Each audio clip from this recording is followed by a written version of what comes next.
Tan Sri, dalam kita bercakap berkait juga dengan apa yang Tan Sri huraikan tadi, kita bercakap soal SPR, realiti ketulusannya. Ambil balik kes pengundi hantu itu tadi. Setiap kali pilihan raya umum, baik lebih-lebih lagi dalam pilihan raya kecil, semua tuduhan ataupun laporan tentang pengundi hantu ini semuanya ditolak. Tidak ada kes sebelum ini. Ya, kita pun suka juga dapat yang hantu ni. Kalau betul ada satu. Kalau betul lah. Nak tengok juga mana rupa. Bawa jumpa dengan kita. Kalau boleh bawa orang tu sekali. Kita tengok muka dia macam mana. Tapi setakat ini tak ada. Okay. Dia sebut aja. Dah kata 3,000, 6,000 datang daripada sini. Bila cari daripada daftar pemilih itu, cari di kawasan berkenan, tidak ada. Ini mestilah 3,000 ni hantu. Pengundi hantu. Sebenarnya tidak.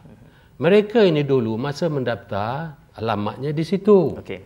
Pada tahun 2002, sebelum 2002, pendaftaran pemilih ini lain sikit.